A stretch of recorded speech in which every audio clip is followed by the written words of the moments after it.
Assalamualaikum warahmatullahi wabarakatuh. Selamat sore kepada rekan-rekan semuanya, sahabat PMJ Peternak Muda Jaya. Semoga kita semua diberikan kesehatan, lebih khususnya semoga kita diberikan keberkahan oleh Allah Subhanahu wa Ta'ala. Rekan-rekan semuanya, pada kali ini saya insya Allah akan memberikan sebuah pengetahuan untuk para peternak pemula domba adu Garut. Ya, barangkali ada di sini para pemula yang mau minat untuk beternak. Apa saja alat dapur yang harus digunakan dalam peternakan domba adu Garut? Karena dalam proses domba adu Garut ini perawatannya cukup dikatakan mudah atau mudah susah ya. Tentunya ini memerlukan sebuah ketelatenan, memerlukan sebuah ketelitian dalam proses perawatan domba adu Garut. Nah, di sini akan saya jelaskan untuk memberikan pengetahuan bagi rekan-rekan semuanya. Alat dapur ataupun alat tempur dalam peternakan PMJ apa saja sih gitu ya, boleh insya Allah akan kami kasih tahu kepada seluruh rekan-rekan peternak Muda Jaya. Ini di sini udah tertera ya, udah ada alat-alat dapur peternakan domba adu Garut untuk peternakan Muda Jaya. Di sini saya terlebih dahulu akan memperkenalkan alat dapur yang ada dalam peternak Muda Jaya, yang salah satunya yaitu bahan fermentasi. Karena di sini saya menggunakan 50% pakan fermentasi. Insya Allah kedepannya saya pengen full pakan fermentasi. Namun dengan kondisi pada kali ini saya belum bisa menerapkan pakan fermentasi full 100%, dikarenakan ya di daerah kampung saya juga cukup melimpah pakan hijauannya. Nah, namun insya Allah saya kedepannya, karena sekolah sekarang udah nggak masa pandemi, sekolah udah offline semuanya, sudah masuk, bahkan kita pulang sekolah juga baru sampai jam 3, jam 4. Nah, kebetulan nggak ada waktu untuk mengambil rumput. Nah, rekan-rekan semuanya, di sini perlu kepada seluruh rekan-rekan PMJ, perlu adanya pakan solusi atau pakan alternatif supaya para peternak domba adu Garut tidak merasa kebebanan dalam beternak. Salah satunya mengantisipasi pakannya dengan pakan fermentasi. Apa saja pakan fermentasi yang harus ada? Satu, probiotik ya, yang harus ada di sini probiotik. Saya menggunakan M4 rekan-rekan semuanya. Namun banyak ya, untuk probiotiknya banyak, tapi saya dan ini M4 cukup mudah membelinya di toko sekitar, jadi saya menggunakan M4. Yang kedua, bahan-bahan alat tempur yang selanjutnya adalah molasses ataupun tetes tebu, bisa menggunakan gula. Nah, untuk yang selanjutnya rekan-rekan semuanya, di sini juga ada pompa air. Ini gunanya untuk menyemprotkan kepada rumput. Ya, perhatikan fermentasi M4 dan molasses, garam, ini akan nantinya disemprotkan dengan pompaan yang ini. Mengapa? Nah, untuk rekan-rekan semuanya, alat fermentasi yang ada, yang harus ada lagi adalah tong. Di sini saya tidak akan bisa menunjukkan tong. Nah, namun ntar saksikan videonya, akan ada saya pembuatan pakan fermentasi rekan-rekan semuanya. Lagi mempersiapkan untuk pakan fermentasi biar tidak ngarit setiap hari ya. Oke, pada kali ini saya mau membuka dulu nih hasil fermentasi ya. Kereja boleh ke sini. Stok pakan fermentasi nih, ada beberapa tong. Bahannya nih kulit sampe. Motongnya banyak ya, biar solusi tidak pada ngarit untuk semua para rekan-rekan. Nih, pertama mau dibuka ya hasil fermentasi. Hasil fermentasi akan kita coba ya, berhasil atau tidaknya. Ya, tentunya beberapa kali insya Allah saya sudah berhasil bikin pakan fermentasi. Wah, harum, luar biasa harum ya.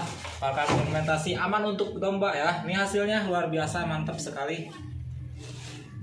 Kayak tape, harum sekali ya. Boleh dicoba kali-kali, mungkin rekan-rekan yang mau membuat pakan biar pada musim hujan gak ngarit ya, bisa pakai pakan fermentasi. Aman. Ya, aman. Nih, bisa dimakan juga. Rasanya gimana? Cukup manis ya. Nah, itu saja barang-barang ataupun alat pakan fermentasi yang harus ada dalam peternakan PMJ. Nah, untuk yang selanjutnya di sini rekan-rekan semuanya ada nih. Di sini ada pompa ya. Ini pompa kenapa ada di peternakan PMJ? Kebetulan PMJ pada bulan-bulan sekarang akan membuka lahan yang mana lahan tersebut akan ditanami rumput, atau saya pengen menciptakan bank pakan. Saya pengen menanam rumput odot, pakcong, indigofera, rumput gajah. Nah, sebelum ataupun lahan sebelum ditanami oleh rumput tanam yang barusan, saya terlebih dahulu akan menggunakan pompa ini untuk mematikan dulu rumput-rumput liarnya, rekan-rekan semuanya. Jadi gunanya ini, pompa ini untuk, atau sering dikatakan oleh para petani, dikatakan untuk meng-round up dulu, untuk mematikan rumput-rumput liar, biar kelak setelah dibersihkan kebun tersebut, lalu dibersihkan, nah tidak akan ada tumbuh lagi rumput-rumput liarnya, dan bisa tumbuh bagus untuk rumput odot, pakcong, dan indigofera dan rumput gajahnya. Nah ini ya, satu fermentasi, kedua kepentingan ini gunanya untuk mematikan rumput liar. Nah untuk yang selanjutnya, rekan-rekan semuanya, ada alat cukur. Nah di sini di PMJ ada alat cukur. Satu, ada alat cukur rambut. Dua, ada alat cukur untuk membuntrik tanduknya. Karena di sini rekan-rekan semuanya perlu kalian ketahui bahwa dalam perawatan domba adu Garut, jikalau kalian mempunyai pejantan, nah jikalau pejantan tersebut tidak dirawat dengan baik, pertumbuhan rambutnya tidak dirawat, tidak dirawat pertumbuhan tanduknya, tidak dibutrik, maka akan tumbuhnya tidak baik untuk pertumbuhan domba adu Garut. Nah salah satunya alat cukur yang harus ada dalam peternakan domba adu Garut. Semua peternak domba adu Garut wajib ada alat gunting rambut ataupun alat gunting cukur domba ya. Jika tidak ada mempunyai ini, ada solusi yang lain menggunakan gunting, namun cukup lama ya dalam proses pencukurannya. Jadi kalau bisa, ini kebetulan juga saya yang murah-murah rekan-rekan semuanya, saya juga ini beli kisaran 500.000 ya, kisaran 500.000, dan ini bisa kepake 5 tahun lebih ya, prediksi saya. Nah, untuk rekan-rekan semuanya, setelah alat cukur udah ada, yang perlu diadakan kembali dalam proses pencukuran, yaitu alat gunting butrik. Rekan-rekan semuanya, gunting butrik untuk peternakan domba adu Garut ini berbeda dengan gunting rambut untuk manusia tentunya ya rekan-rekan semuanya. Nih, di sini alat gunting untuk butrik cukup yang kecil, gak usah besar-besar. Namun di sini perbedaannya ada melengkungnya sedikit. Karena biar untuk memudahkan pada celah-celah tanduk yang sempit ya, yang kecilnya. Nih, boleh dilihat ya rekan-rekan semuanya. Ini alat guntingnya cukup kecil, dan di sini ada membengkok sedikit untuk memudahkan dalam proses pencukuran. Karena kalau tidak tipis ataupun sering dikatakan dempes, itu pertumbuhan tanduknya akan terganggu rekan-rekan semuanya. Ini sangat penting. Kalau ini tidak terlalu penting, karena untuk pencukuran biasanya dilaksanakan 6 bulan sekali. Biasanya saya laksanakan. Mau dibegerkan atau dikawinkan, nah, kita cukup terlebih dahulu. Lalu ntar, karena proses melahirkan dari masa penghamilan sampai masa pengakhiran itu membutuhkan waktu 5 bulan. Dalam waktu masuk ke 6 bulan, udah dicukur kembali. Nah, itu rekan-rekan semuanya. Jadi ini tidak selalu sering dipakai. Namun yang sering dipakai ini alat gunting ini. Kalau bisa rekan-rekan semuanya, alat guntingnya jangan cukup satu ya. Alat guntingnya jangan cukup satu, karena proses pembutrikan itu dilaksanakan 1 minggu sekali kalau bisa ya, kalau ada waktu luang 1 minggu sekali, ataupun lihat tergantung pertumbuhan bulunya. Nah jadi rekan-rekan semuanya, ini sangat penting ya, karena proses pencukuran untuk pembutrikan ini dilaksanakan 1 minggu sekali. Nah setelah proses pembutrikan, alat yang harus diadakan ya untuk rekan-rekan semuanya, nah tanduk tersebut wajib dicuci. Bisa dicuci menggunakan air hangat ya, jangan sampai airnya terlalu panas ya, biar tumbuh bagus. Namun jikalau waktu pembutrikan tersebut domba mengalami kecacatan ataupun kena dengan ujung gunting ataupun katojos gitu ya, nah boleh menggunakan infusan ya, biar luka tanduk dicuci oleh infusan.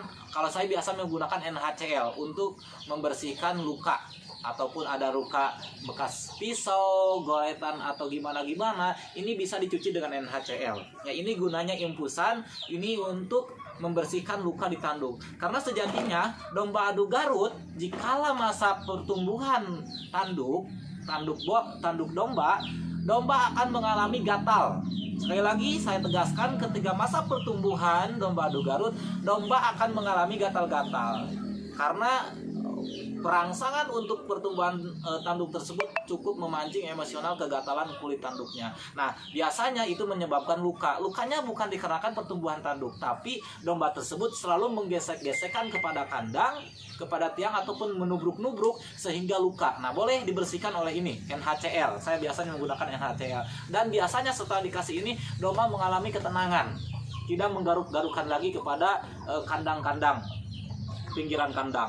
Nah, untuk rekan-rekan semuanya, setelah mesin cukur, alat butrik, yang harus diadakan juga, kebetulan di sini saya alatnya dipinjam oleh teman, yaitu alat gunting kuku.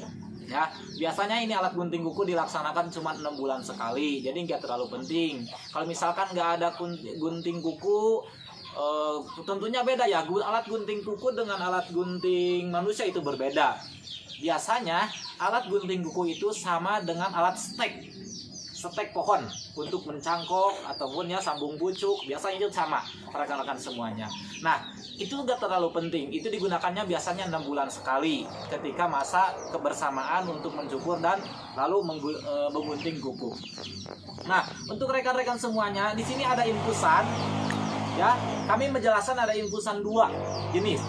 Di sini ada infusan untuk menangani perkembangan tanduk ya, atau membersihkan luka tanduk. Lalu di sini ada infusan untuk ya rampus makan.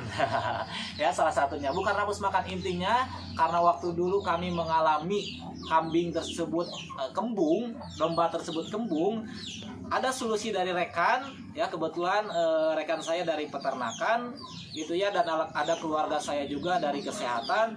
Coba aja katanya, yuk dikasih infusan untuk rampus makan untuk domba. Nah, saya mencoba, alhamdulillah tidak mengalami kematian. Yang mana waktu dulu saya mengalami kematian oleh penyakit kembung, tapi setelah tahu dikasih infusan, alhamdulillah domba tersebut bisa bertahan hidup kembali. Nah, ini salah satunya ya, saya terangkan kembali. Ini NHCl untuk membersihkan tanduk, dan ini untuk pertumbuhan setelah penyakit kembung, biar kembali rampus dan staminanya baik gitu ya. Ini jarang pakai, tapi kalau ini udah habis saya digunakan untuk tanduk karena ini jarang dipakai. Sebetulnya ini bekas kemarin saya yang mengalami penyakit kembung rekan-rekan semuanya. Nah, untuk rekan-rekan semuanya, pertumbuhan tanduk juga biasanya menggunakan minyak biawak. Nah, ini salah satunya minyak biawak ya untuk pertumbuhan domba adu Garut. Seluruh rekan-rekan peternak domba adu Garut yang mau tanduknya lebih cepat pertumbuhannya, baik dan subur, ataupun bercahaya tanduknya, biasanya para peternak yang ada di Garut menggunakan minyak biawak. Ya, proses pembuatan minyak biawak yang asli itu ada dua proses pembuatan. Satu yang bisa digoreng langsung, yang kedua bisa dijemur. Yang baiknya itu dijemur. Namun dengan kondisi cuaca di sini iklimnya iklim tropis menyulitkan untuk menjemur gaji ataupun minyak biawak. Ini ya minyak biawak untuk pertumbuhan domba adu Garut ya, rekan-rekan semuanya. Nah, untuk rekan-rekan semuanya, alat dapur yang selanjutnya di sini ada obat cacing. Ya, ini ada obat cacing rekan-rekan, Bendazole ya, mereknya Bendazole rekan-rekan semuanya. Boleh ya, ini digunakan biasanya saya 3 bulan sekali. Biasanya saya digunakan 3 bulan sekali, diminumkan ya, diminumkannya seperti apa atau gimana caranya, boleh di tempat ke air minumnya gitu ya, karena kebetulan domba adu Garut ini jarang diperhatikan, itu jarang meminum ya. Tapi kalau biasanya sering dikasih air minum, bisa dicampurkan kepada air minumnya. Namun kalau misalkan tidak bisa menggunakan suntikan ya, rekan-rekan semuanya. Diambil dari sini berapa takarannya, lalu dimasukkan pada mulutnya ya. Ini namanya obat cacing, wajib ada untuk obat cacing, karena jikala domba terkena cacingan akan mengalami domba tersebut loyo lah, lemah, dan makannya tidak rampus. Jadi ini sangat penting. Yang saya gunakan Cita Bendazole ya, banyaklah di toko online juga alat-alat ini. Ini kebetulan bisa terpakai 1 tahun juga ya. Nah untuk rekan-rekan semuanya, mungkin itu untuk alat dapur, pertumbuhan tanduk, ataupun mengantisipasi kembung, ataupun mengantisipasi cacingan. Terus ada yang selanjutnya, tambahan untuk rekan-rekan semuanya, jika ada yang mempunyai petetan, bisa ada tambahan stimulusnya, dikasih spot emulsion biar pertumbuhan dombanya lebih baik. Biasanya itu para peternak domba adu Garut. Nah untuk rekan-rekan semuanya, di sini juga saya untuk alat dapurnya masih banyak sebetulnya. Nih di sini, ini wajib ada. Wah, wajib ada rekan-rekan semuanya. Kalau tidak punya ini, tentunya domba tersebut tidak bisa makan ya rekan-rekan semuanya. Nah mungkin itu yang saya dapat sampaikan kepada rekan-rekan semuanya.